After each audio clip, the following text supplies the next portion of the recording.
불을 끄고서 날아갔는데,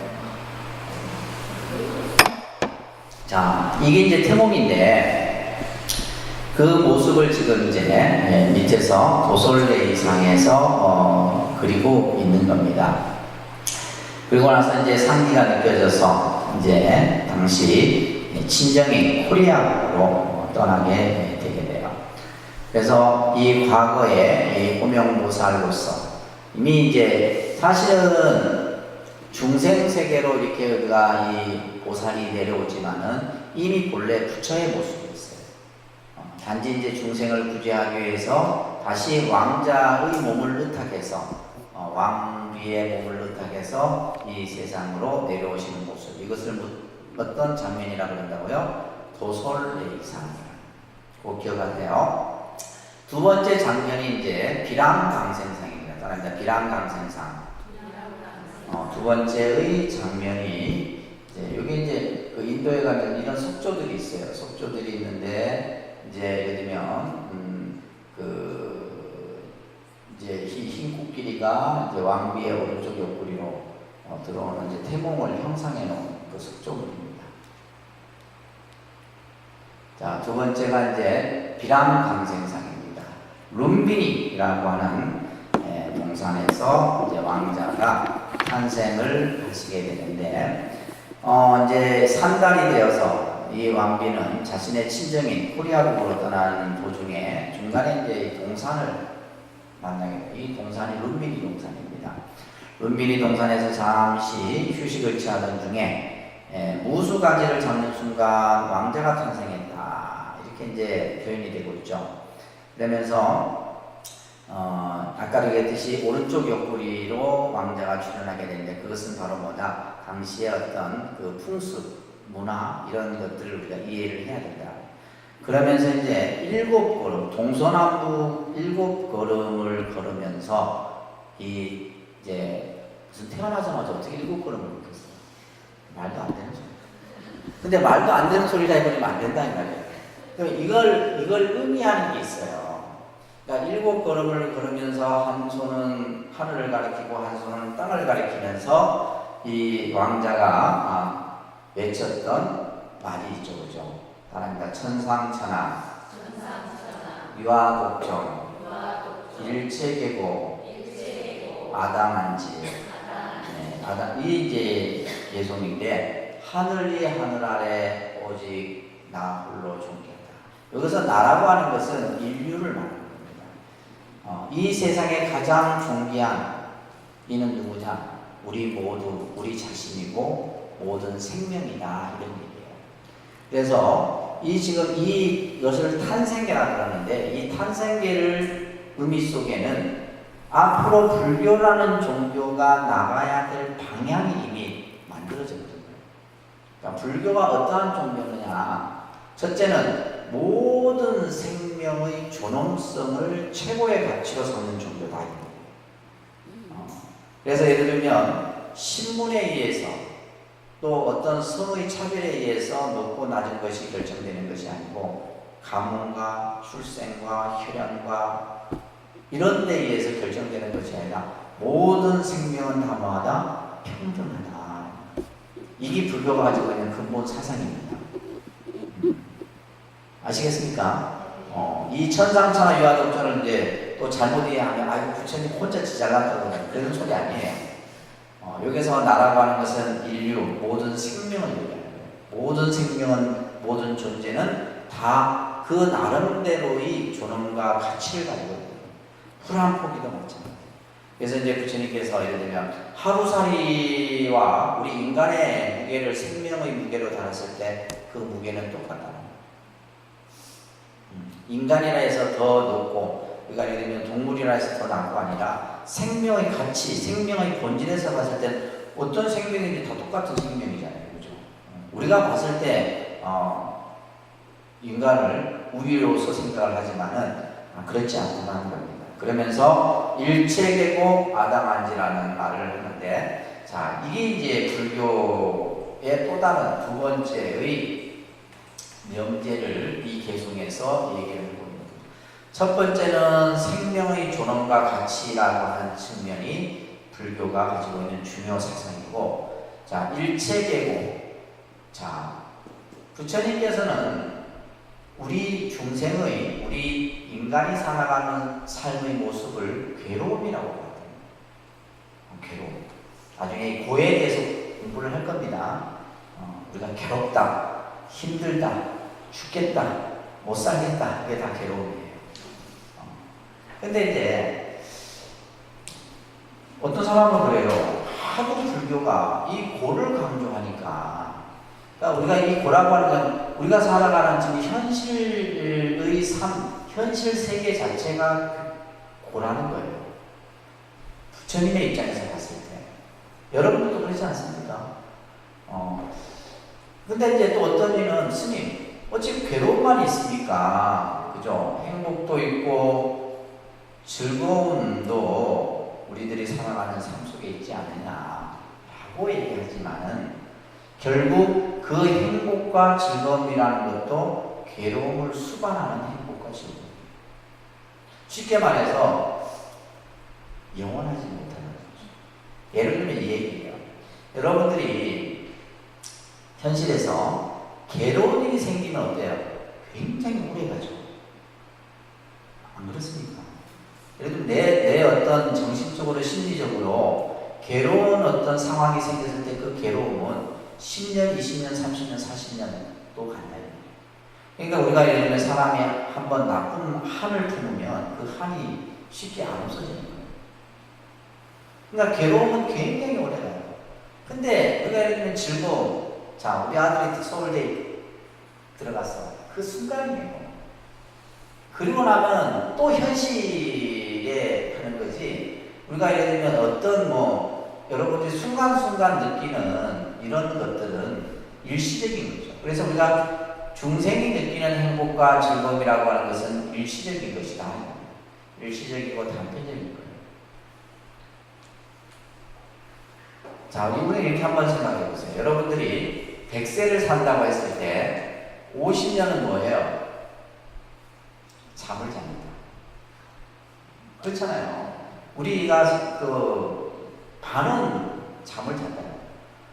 그리고 나머지 한 49년은 괴로운 시간이에요. 그러니까 쉽게 얘기해서 내가 행복하다 느끼는 순간이라니까. 그 행복의 순간을 우리가 예를 들면 시간으로 따지면 24시간도 안 돼요. 순간 우리는 행복하고 나면 그걸 또 이제. 근데 중요한 것은 괴로운 것은 죽어도 안 잊혀진다. 그 괴로움은 계속 진행이 돼요. 그 다음날 두고 나도 다시 생각나고, 그 다음날 두고 다시 생각나고. 그래서 부처님께서는 태어나는 것도 괴로움이고, 죽는 것도 괴로움이고, 병든 것도 괴로움이고, 늙는 것도 괴로움이고. 그래서 나중에 설명하겠지만은, 이혼, 사람을 만나는 것도 괴롭고, 사랑하는 사람과 헤어지는 것도 괴롭고, 내가 구하고자 해도 얻지 못하는 것도 다 괴로움이에요. 그러니까 이제, 이것은 뭘 얘기를 하냐면, 부처님께서는 지금 현실을 바로 보라 이거예요. 우리 현실이 바로 괴로움의 세계다. 그래서 이제 불교에서 사바세계라는 말이 들어보셨죠? 사바세계라는 말이 바로 뭐냐면 괴로움의 세계다 이런 뜻이에요. 그래서 우리가 사는 이 세계는 사바세계를 다시 말로 얘기하면 인토라는 말로 씁니다. 따라 이제 인토. 참아야지만 살아갈 수 있는 세계. 참 멋진 표현이지 않습니까? 우리는 이 세상을 참아야지만 살아갈 수 있는 세계예요. 그러니까 참지 못하면 그때는 뭐야? 다 깨지는 거죠. 다 깨지는 거죠. 여러분들 지금까지 얼마나 참으면서 살아오셨어요? 참아야 돼요. 인내해야 되고 인고의 시간을 겪어야 돼요. 그래서 부처님께서는 우리 중생의 이러한 고통의 모습을 내가 어떻게 하겠다. 중생들이 이러한 괴로움을 내가 전부 뭐 하겠다라는 거예요. 편안하게 하겠다. 다시 말해서 중생들을 고통으로부터 구제하겠다라는 말을 하신 거예요. 그래서 이거를 한자어로 이제 표현하면 이렇게 표현이 됩니다. 이 한자어는 꼭 기억을 하세요. 이 떠날 있잖아요. 떠날 이고등락이라는 말을 들어보셨을 거예요. 따라하면 이고등락. 그러니까 불교라는 종교가 그 목적이 뭐냐? 이고등락. 괴로움으로부터 벗어나서 뭐요? 영원한 행복을 얻는 것. 이게 불교예요. 그러니까 우리 불교 신자들은 뭐 천당에 가고 뭐 극락에 가고 이게 중요한 게 아니고 내가 현실 세계에서 괴로운 문제를 잘 지혜롭게 해결해서 영원한 행복을 얻는 것. 그래서 부처님께서는 일체는 다 괴로움이니 그 괴로움을 내가 다 편안하게 해주겠다. 이렇게 말씀을 하신 겁니다. 그러면서 이 탄생년 여러분들 잘 기억하셔야 됩니다. 그러면서 이제 왕자가 이 아시타선이라고 하는 이제 선인으로부터 관상을 한번 보게 되는 그런 이제 기회가 되게 돼요. 이 아시타선인은 상당히 어떤 예언가였었는데, 그래서 이제 이 왕궁에 들어와서 왕자의 상호를 봅니다. 왕자의 상호를 다 보더니 눈물을 흘려요. 그래서 왕이 혹시 이 왕자의 어떤 안 좋은 부분이 있는가 싶어서 걱정이 돼서 묻습니다. 선인이여, 왜 눈물을 흘리십니까? 이래 물으니까 이 왕자는 앞으로 군주의 길로 가게 되면, 그죠? 이 나라를 전 인도를 통일할 성군이 될 것이고, 만약에 출가를 해서 수행자의 길로 가신다면 부처님이 되실 겁니다. 근데 내가 그 부처님 되는 모습을 보지 못해서 제가 안타까움에 눈물을 흘리는 겁니다. 이렇게 이제 그 얘기들이 지금 제가 막 지어서 하는 얘기가 아니라 경전에 다 있는 얘기예요. 경전에 다 있는 얘기, 이제 요거는 지금 핵심만 제가 지금 해놨기 때문에 제가 살을 붙여서 여러분들에게 설명을 드리는 겁니다. 그러면서 이제 닷새 날이 되더니 이름을 짓게 되죠. 이름을. 그래서 명명시라고 하는 것을 거행하게 되는데, 우리가 보통 이제 태자의 그 이름을 시달타 이렇게 이제 설명을 해요. 시달타 하는데, 우리가 아까 여러분들 그 서가모니불 정문했었죠, 그죠? 서가모니불이 어떤 의미냐 하면, 서가라는 말은 석가, 이거는 이제 종족을 뜻하는 거예요. 어떤 종족이냐면 아까 우리 앞에 했죠? 샤카족을 샤카를 한자로 표현하면 석가가 됩니다. 그래서 이제 보통 우리가 이제 이렇게 되는 거예요. 석가 한자로 표현하면 이 샤카족이라는 종족, 그러니까 그러니까 서가라는 말은 샤카라는 종족을 뜻하는 거고, 이게 뭐가 뭐냐면 모니라고 하는, 이 모니는 뭐냐면 문이에요. 문이. 이거는 어떤 뜻이냐면 성자라는 뜻이에요. 성자. 그래서 우리가 뒤에 이제 불이 붙죠, 그죠? 그러면 서가모니불은 샤카족의 성자이신 부처님, 이 뜻이에요. 샤카족의 성자이신 부처님. 이것을 서가모니불 이런 것들은 상식이니까 꼭 기억하셔야 돼요. 그래서 이제 우리가 이 시달타라고 하는 것은 모든 것이 다 이루어진다라는 뜻을 가지고 있다라고 보시면서, 이 7일 날에 이제 왕자가 탄생한 지 7일 만에 어머니가 죽음을 맞이하게 돼요. 그리고 나서 이제 이 왕자는 이모인 마하파자파티라고 하는 이 이모에게 의해서 양육이 되어집니다. 태자는 어릴 때부터 왕자의 모든 어떤 학문과 기회와 여러 가지 무예들을 다 배우게 돼요. 그러다가 태자가 나이 12살이 되던 해, 이때는 이제 농경사회였습니다. 농경사회에서 당시 춘경제라고 하는 이제 처음 농사를 시작하는 그런 아마 나라에서 주관하는 행사였나봐요.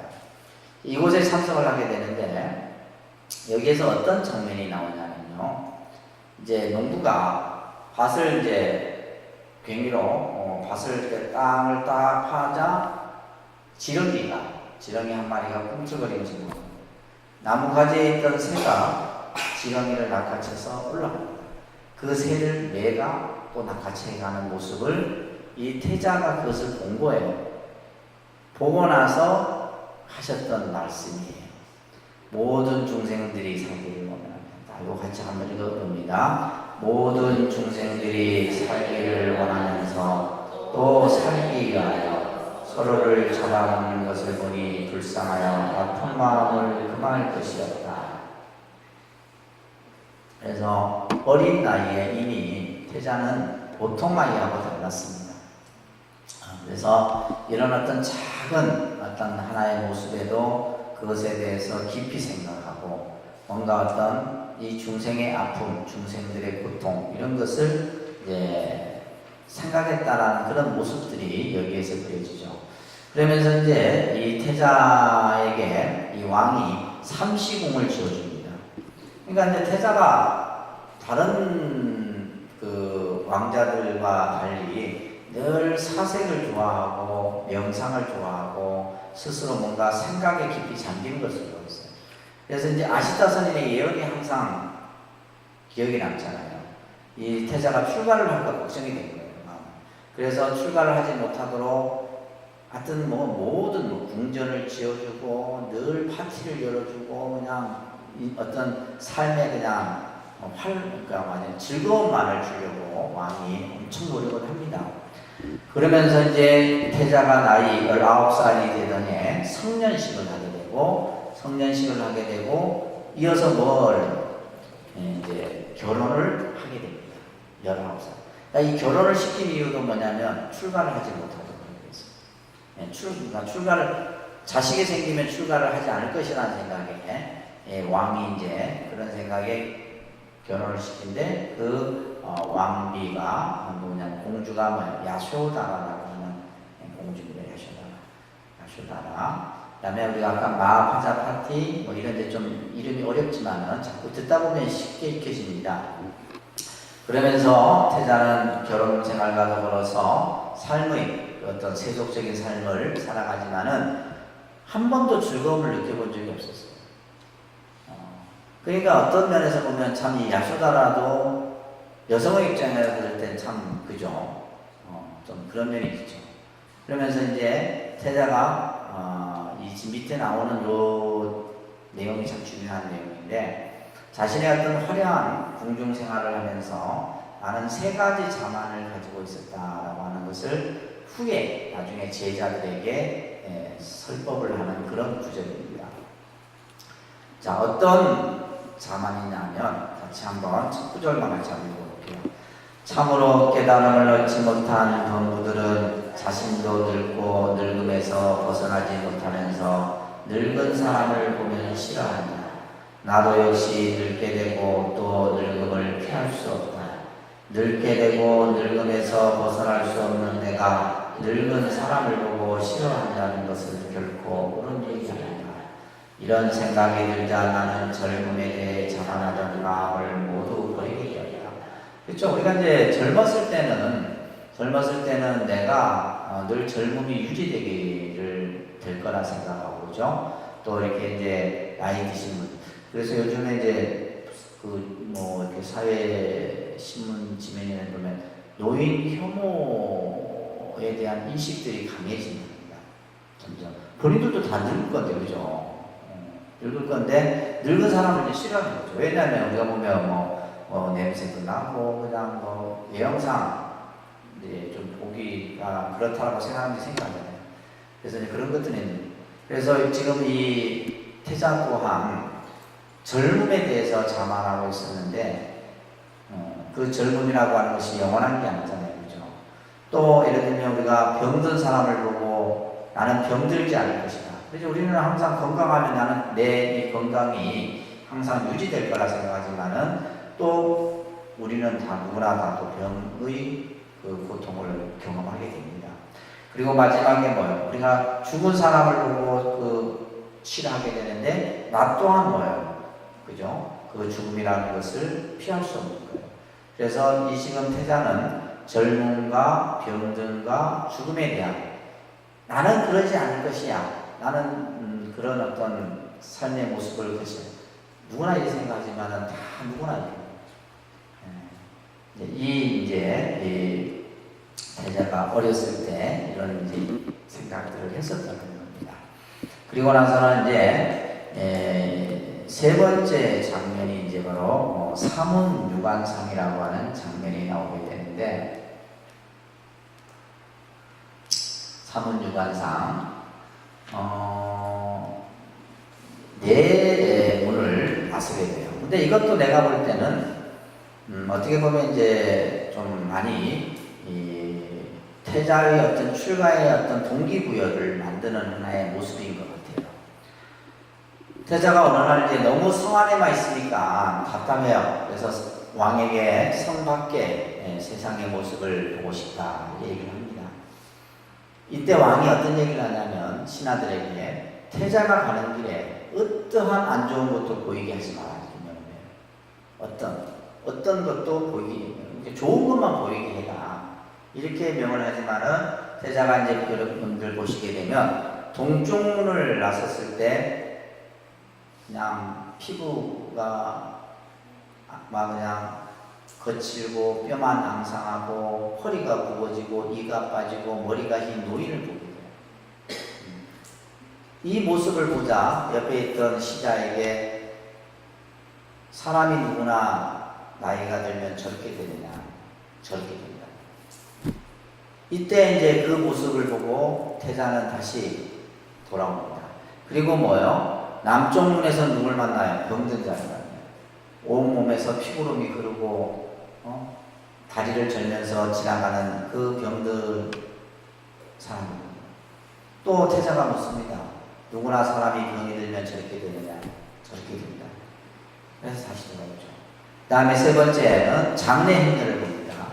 그래서 동쪽 문에서는 노인을 만나고, 남쪽 문에서는 병든 자를 보고, 서쪽 문에서는 장례 행렬을 보고, 그 다음에 북쪽에서는 수행자를 봅니다. 수행자를 보는 순간, 나도 저와 같은 길을 가야 되겠다.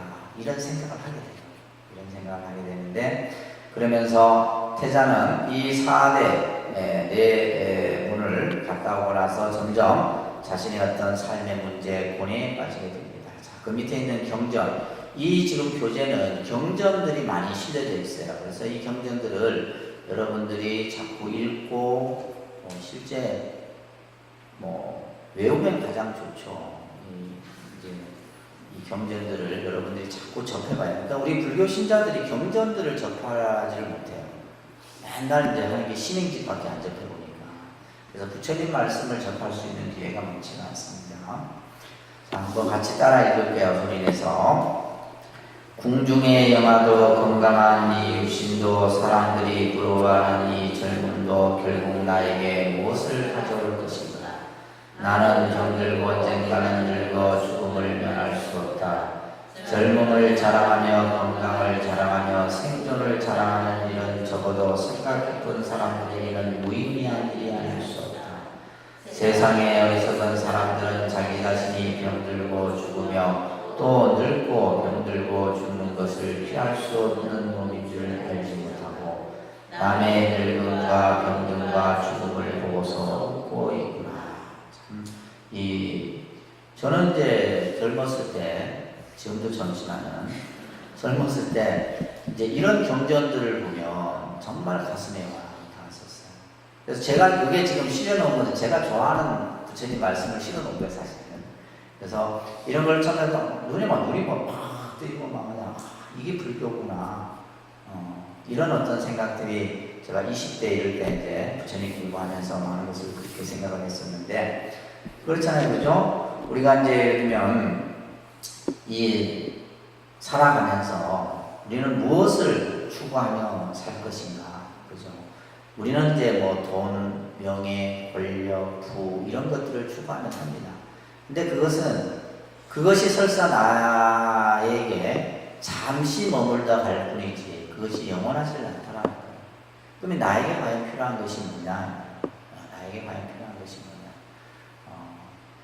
그래서 지금 이 부처님 말씀처럼 우리가 젊음을 자랑하고 건강을 자랑하고 생존을 자랑하는 이런 적어도 생각 깊은 사람들에게는 무의미한 일이다.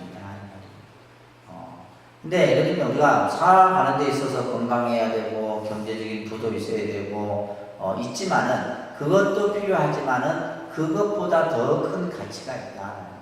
가치 있는 일이 있다는 거예요. 그래서 어리석은 사람들은 어떻게 하느냐? 어리석은 사람들은 자기도 또한 그러한 길을 갈 것인데, 그죠? 병들 것이고, 늙을 것이고, 죽을 것인데, 그런 모습을 보고 우리는 내일이 아니냐 생각합니다. 요즘에는 여러분들 뭐, 간혹 뭐 병원에, 요즘에 보니까 뭐 암 환자들도 많고, 이렇게 아픈 사람들이 많더라고요. 그걸 보면, 아, 나도 저렇게 곧 되겠구나, 이런 생각들이 문득 들어요. 젊었을 때는 안 들었는데, 지금은 이제, 아, 나도 저렇게 아프면 어떻게 하지? 뭐 이런 생각도 들고, 또 어느 날 갑자기 이 죽음이라고 하는 것이 뭐 어떤 뭐 예정되어서 오는 것이 아니잖아요. 여러분들이 오늘 살다가 내일 죽을 수도 있는 거고, 그랬을 때 과연 내가 무엇을 준비해두고 무엇을 할 것인지, 이런 것들을 우리가 생각을 좀 하면서 살 필요가 있다는 얘기입니다. 그러다가 태자가 이제 결혼한 지 10년이 지나자 점점 태자는 출가의 뜻을 굳게 가지게 되죠. 이런 고뇌들을 하다 보니까, 그래서 이제 우리가 이제 흔히 스님들에게 왜 출가하셨습니까? 라고 했을 때 스님들이 하는 대답이 세상이 무상해서 출가하는 겁니다. 저도 마찬가지였어요. 세상이 무상해서 출가하는 겁니다. 그러니까 무상하다라고 하는 것은 영원한 게 없는데, 진짜 뭔가 내가 이 세상에 영원한 어떤 그런 어떤 행복을 얻기 위해서 내가 출가한다. 또 어떤 분들은 뭐 부처가 깨달음을 얻기 위해서 출가한다. 이게 다 같은 말이에요. 무상을 내가 해서 이제 간혹 옛날 이제 우리가 이제 스님들 보게 되면 부모의 죽음을 맞이해서 그리고 장례를 치르고 출가하는 경우, 그러니까 죽음을 경험하고 출가하는 경우들이 가장 많아요. 그래서 무상을 깨달음으로써 출가할 경우에는 그 어떤 출가의 길에 있어서 굉장히 자기 각자의 어떤 그런 스님, 법정 스님 같은 경우는 그런 길이 있을 거죠. 법정 스님도 그 형제의 죽음을 경험하고 나서 출가를 하고 뭐 이런 이제 이야기들이 있는데 대부분이 다 그래요. 그러면서 이제 이 태자도 출가의 뜻이 점점 굳어집니다. 그러다가 이제 소식을 듣게 돼요. 아들이 태어납니다. 아들이 태어났다는 소식에 이 시다르타 태자가 오 라울라요 이렇게 외칩니다. 라울라라는 말은 뭐야? 장애가 생겼다. 내가 지금 출가를 다 하고 있는데 아들이 태어났으니 내 발목을 잡은 거잖아요. 그래서 오 라울라요 이렇게 외쳤다 해서 그게 이제 아들의 이름이 된 거예요. 그런데 이제 이 라울라가 탄생하고 나서 또 이제 왕자가 탄생하니까 또 이제 축제가 이루어집니다. 축제가 이루어지는데 이 축제가 이루어진 날 이제 본인은 떠나려고 준비를 하죠. 떠나려고 준비를 합니다. 근데 이제 그 장면이 여기는 지금 생략이 되어 있는데 경전에서는 어떻게 그려지냐면 모든 축제가 끝나고 사람들이 다 잠들어 있어요. 그 시간이었어요. 그러니까 이제 이미 마부에게 말을 준비시켜 놓고 마지막에 이제 인사를 하기 위해서 잠들어 있는 자신의 부인이 야쇼다라와 아들인 라울라를 봅니다. 보면서 내가 지금 출가의 길을 나서는 것은 나 혼자만의 행복을 얻기 위해서가 아니라 내가 반드시 부처가 된다면 당신과 우리 아들을 제도하겠다. 그러니까 어떻게 보면 이 장면 같은 경우는 그러니까 예를 들면 한편으로는 그냥 그저 무책임하게 생각될 수도 있는 부분인데, 근데 이제 좀 더 큰 인류를 구제하기 위해서 어떻게 보면 이 시다르타 태자는 출가의 길을 선택한 거죠. 그러면서 잠들어 있는 자신의 부인과 아들을 보면서 약속을 해요. 근데 나중에 그 약속을 지킵니다. 약속을 지키는데 그러면서 이제 마지막 모습을 보고 성문을 넘어 출가를 하게 됩니다. 출가. 가출이 아닙니다. 가출과 출가는 달라요. 이 출가라는 말은 뭐냐면 이제 세속을 여였다 이런 말이에요. 세속적인 삶을 버리고 새로운 어떤 길에 나아갔다 이런 뜻을 우리 출가라고 하는 거예요. 출가. 그래서 이제 출가라는 원뜻은 뭐냐면 앞으로 나아가다 이런 뜻을 가지고 있어요. 앞으로 나아가다. 출가의 의미가 앞으로 나아간다 이런 뜻입니다. 그러니까 세속의 어떤 삶을 버리고 좀 더 지금의 삶보다 더 나은 삶을 만들기 위해서 나서는 그러한 모습을 이제 출가가 꽈비자라고 하는 어원이 있는데 이 출가를 하시게 돼요. 지금은 이제 요즘에 이 스님들 출가 수가 급감을 합니다. 급감. 지금 한 자리 숫자가 줄어들었어요. 이번에도 보니까 60몇 명밖에 출가를 안 했는데 저희가 출가할 때만 해도 300명, 400명 출가했어요.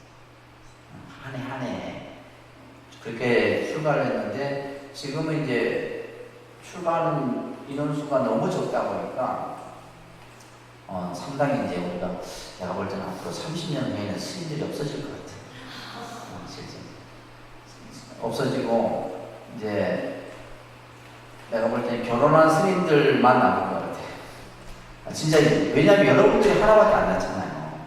옛날에는 뭐 기본 4명, 5명. 그래서 제 아는 스님은 아들이 5인데 4명이 출가를 했어요. 아들 5인데 4명이 출가를 했어요. 그래갖고 뭐 형제 출가하는 이런 경우들도 많고 그래서 예전에는 출가가 많았죠. 그때 보통 이제 출가를 하는 연령대도 그러니까 한 30년 전만 해도 한 거의 20대 그리고 20년 되니까 30대 지금 한 10년 전만 해도 40대 지금은 이제 뭐냐면 50대 이렇게 되는 거예요. 50대 출가 50대 출가해서 뭐 하려고 몰라요. 스님들이 출가를 해서 기본 교육을 받는데 10년이거든요. 기본계 과정 교육을 받는데 그러면 50대 출가해갖고 이제 기본만 떼는데 이분은 뭐가 돼요? 60이 되는 거예요. 60이 되는 거예요. 그래서 상당히 이제 우리 불교의 큰 문제 중에 하나입니다. 인구가 감소하고 함으로 인해서 생겨나는 것이 출가가 감소합니다. 그래서 요즘에는 이제 10대가 들어온다. 받들어 모시고 사는 거예요. 실제 하다가 나갈까봐 막 그냥 일도 안 시키고 방에 떠받치고 이렇게 살고 있어요. 그래서 이제 우리가 보통 이 출가를 하게 되면 첫째는 이제 삭발을 하죠. 삭발. 머리를 깎입니다. 삭발을 하게 되는데 우리가 이제 이 머리카락을 불교에서는 뭐라 하냐면 뭐라 하는 줄 아세요? 무명초라고 해요. 무명초. 무명. 그러니까 이 머리카락이 번뇌 덩어리입니다. 무명초라고 해요. 무명초. 그래서 이 머리를 깎고 나면은 굉장히 뭔가 우리가 보통 어떤 결연한 어떤 자신의 어떤 의지를 할 때 우리가 머리를 깎고 그러잖아요. 근데 뭐 대모하는 사람들이 계속 삭발을 하게 스님들이 하는 건데 그래서 이제 삭발을 통해서 이제 예를 들면 이거는 뭐냐면 기존의 세속의 삶의 인연을 끊는 그런 의미도 있어요. 세속적인 삶의 인연을 끊는 의미도 있고 내 무명 번뇌를 끊는다 이런 뜻도 있는 거예요. 그리고 이제 우리가 흔히 말하는 머리를 깎고 영의라고 합니다. 물든 옷을 입어요. 물든 옷을. 그래서 우리가 보통 이제 세속에서 입지 않는 요즘 스님들 같은 경우 요즘에는 일반 사람들도 뭐 회색 옷을 많이 입지만 보통 이제 우리가 옛날에는 뭐였어요? 우리나라를 무슨 민족이라고 그래요? 백이민족이에요. 그 말은 흰 옷을 입었다는 거예요. 옛날에 다 우리 흰 옷을 입잖아요. 그러니까 이제 스님들 같은 경우는 그 흰 옷과 달리 표현하기 위해서 흰 옷에다가 염색을 들여서 그죠? 뭐 순불이라든지 이런 걸 들여갖고 이제 이 회색 옷을 우리나라 같은 경우는 입는 거예요. 회색 옷을. 그래서 첫째는 삭발을 하고 그래서 삭발은 보통 이제 한 달에 2번 정도 합니다. 속담에 그러죠. 스님 지머리 지가 못하는 다 깎습니다. 혼자 다 깎습니다. 그거는 뭐냐면 스님들이 혼자 이렇게 삭발을 할 수 있어도 혼자 하지 않고 옆에 있는 도반에게 해달라고 합니다. 그러면서 이제 서로 이제 어떤 도반 간의 관계라든지 이런 것을 하기 위해서 하는데 이제 하게 되고 보통 이제 통도사나 이럴 때 이제 삭발 목요일이라고 이렇게 날짜가 정해져 있어요. 아무 때나 하는 게 아니라 삭발 목욕을 하는 날이 정해져 있어서 삭발을 하고 나면 우리가 흔히 머리를 깎으면 어떤다 그래요? 기가 많이 빼요. 기가 빠져나가요. 머리를 이렇게 깎고 나면. 그래서 이제 스님들이 그 절에서 이제 삭발 목요일 날은 찰밥이 나와요. 항상. 찰밥이 뭐냐면 고를 배운다잖아요. 옛날 분들이. 그래서 삭발 목요일 날은 항상 큰 절에는 가장 맛있는 반찬과 밥이 나와요. 찰밥도 그냥 찰밥이 아니라 그 영양 찰밥 있죠. 뭔가 잡고 뭐 이렇게 콩 종류 이런 것들이 들어가서 제가 이제 굉장히 개인적으로 좋아하는 밥인데 제가 찰밥을 좋아해요. 찰밥을 좋아하는데 찰밥 나오고 그 당시는 이제 스님들이 좋아하는 음식이 뭐냐면 두부죠. 그러니까 절에서는 두부가 이제 단백질 섭취하는 그 부분인데 두부 조림, 두부로 이제 스님들 같은 경우 두부도 어떻게 하냐면 두부를 이렇게 썰어서 그냥 식용유를 넣고 이렇게 살 때 그냥 해요. 기름에 해서 나중에 소금만 살고요. 다른 반찬. 그러니까 스님 사찰 음식의 가장 특징인 거예요. 담백한 겁니다. 담백한 거. 저도 이제 개인적으로 담백한 음식을 좋아하는데 두부 요리 그렇게 하면 참 맛있는데 잘 안 하더라고요. 다른 분들도 그렇지만. 그리고 이제 또 뭐냐면 버섯 탕수육 같은 거. 그런 특식이 나와요. 잡채. 그 다음에 뭐 이렇게 김 같은 돌김 뭐 이런 것도 해서 그날만큼 특식으로 나오는 거예요. 삭발 목요일. 그래서 이제 우리나라에 와서 이제 이러한 삭발을 하고 이렇게 이런 어떤 풍습들이 만들어지게 됩니다. 자, 그래서 이제 이 출가를 하게 되는데 그 출가의 모습을 우리는 따라합니다. 유성 출가상이라 그럽니다. 따라합니다. 유성 출가상. 네, 성을 넘어 그죠? 세속의 인연을 끊고 나아가는 모습이 이제 유성 출가상이에요. 이때가 태자 나이 29입니다. 29살이고 그 출가한 날은 2월, 음력으로 2월 8일입니다. 이건 꼭 기억하셔야 돼요. 태자 나이 29이 되는 해 2월 8일에 출가의 길을 가게 됩니다. 이 출가의 그 모습들을 많은 역사학자나 인류학자나 또 불교를 연구하는 많은 학자들이 왜냐하면 불교는 출가로부터 시작이 됩니다. 그 이전까지는 예를 들면 탄생을 하고 뭐 왕자로서 궁중의 생활을 하고 이런 세속의 삶이었잖아요. 세속의 삶이었어요. 그래서 어떻게 보면 이 출가라는 어떤 길에 접어들면서 이제 불교가 이제 막 싹을 틔우는 아직까지는 뭐냐면 부처가 된 게 아니기 때문에 하나의 그냥 수행자의 모습이지만은 자 우리가 예를 들면 이제 일반 사람들이 그런 얘기를 합니다. 과연 우리라면 출가를 했을까? 이런 얘기를 해요. 모든 게 보장되어 있잖아요. 부, 명예, 권력 다 갖춰졌는데 그걸 버리고 과연 출가를 할 수 있었을까? 라고 이제 우리가 흔히 얘기를 합니다. 그래서 어떤 학자는 부처님의 출가를 위대한 포기다 이런 표현을 썼어요. 위대한 포기.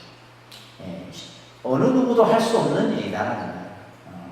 그래서 불교라는 종교가 이러한 부처님의 출가의 장면부터 사실은 보여지게 된다라고 볼 수가 있습니다. 그래서 태자는 출가 후 자신의 입고 있던 왕자 옷을 버리고 이제 아주 남루한 옷을 입게 되죠. 그러니까 스님들이 출가를 하게 되면 세속의 옷을 벗고 그죠? 출가 수행자의 옷을 이제 입게 되는 거예요. 입게 되고 예를 들면 이제 우리가 보통 이제 여러분들 남자 아들들 두신 분들은 아들이 군대 가면 세속에서 입던 옷을 그죠? 다시 보내오죠. 우리도 그랬었어요. 우리가 예를 들면 세속에 입던 옷을 태우든 또 뭐 속가로 보내든 뭐 이런 이제 했던 기억이 나는데 그래서 이제 이 옷을 갈아입고 이제 머리를 깎고 뭐 이제 길렀던 머리를 자르죠. 그리고 나서 이제 수행자의 길로 들어서게 되는 이런 이제 모습들이 보여집니다. 그러면서 당시 이제 여러 스승들을 찾아 나서게 되는데 이 스승들에 대한 개념도 여러분들이 잘 기억을 하셔야 됩니다. 이것을 이제 육사외도라고 합니다. 육사외도 잘 기억을 해 두셔야 되는 내용입니다. 따라합니다. 육사외도. 이 육사외도는 당시 부처님이 출가하셨을 때 최고의 어떤 정신적 지도자들이었어요. 사상가들이고 철학자들이고 수행자들이었습니다.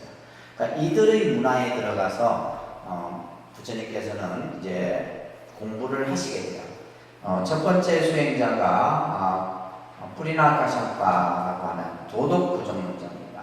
그러니까 도덕부정론이라고 하는 것은 이 사람은 인과응보를 부정하고 윤리에 대한 독단적인 회의론자라고도 이렇게 얘기를 합니다.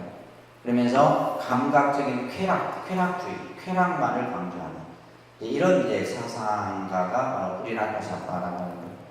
그 다음에 두 번째가 숙명론, 마칼리코사라라고 하는 이 외도는 숙명론이라고 하는 것을 주장합니다.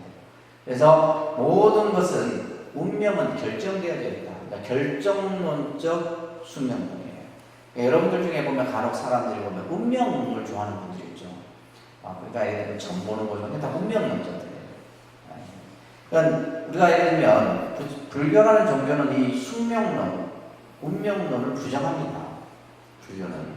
그러니까 예를 들면 정해진 게 아니라 이 말이에요. 언제든지 변해질 수 있는 것이지 이것이 우리가 예를 들면 여러분들의 어떤 운이나 명운이나 이런 것들이 정해져 있다고 보지 않는 거예요. 그래서 이 마칼리코살라 같은 경우는 숙명론자, 유물론자인 아지타 게사카알리라고 하는 것은 모든 것은 다 물질로서 물질을 중심으로 해서 얘기를 하고 있고 도덕을 부정하고 현실 쾌락을 인생의 목적임을 주장하는 이가 바로 아지타 게사카알리라고 하는 유물론자. 회의론자, 산자야 벨라드다라고 하는 것은 이것은 이제 뭐냐면 무언가를 정확하게 설명하지 않아요. 예를 들면 알듯 모를 듯 이런 어떤 이제 그 사상적 개념을 하는 이가 바로 산자야 벨라드입니다. 나중에 이 산자의 제자 가운데 두 명이 부처님 제자가 돼요. 누구냐면 사리불과 목련이라는 제자가 이제 부처님 제자가 됩니다.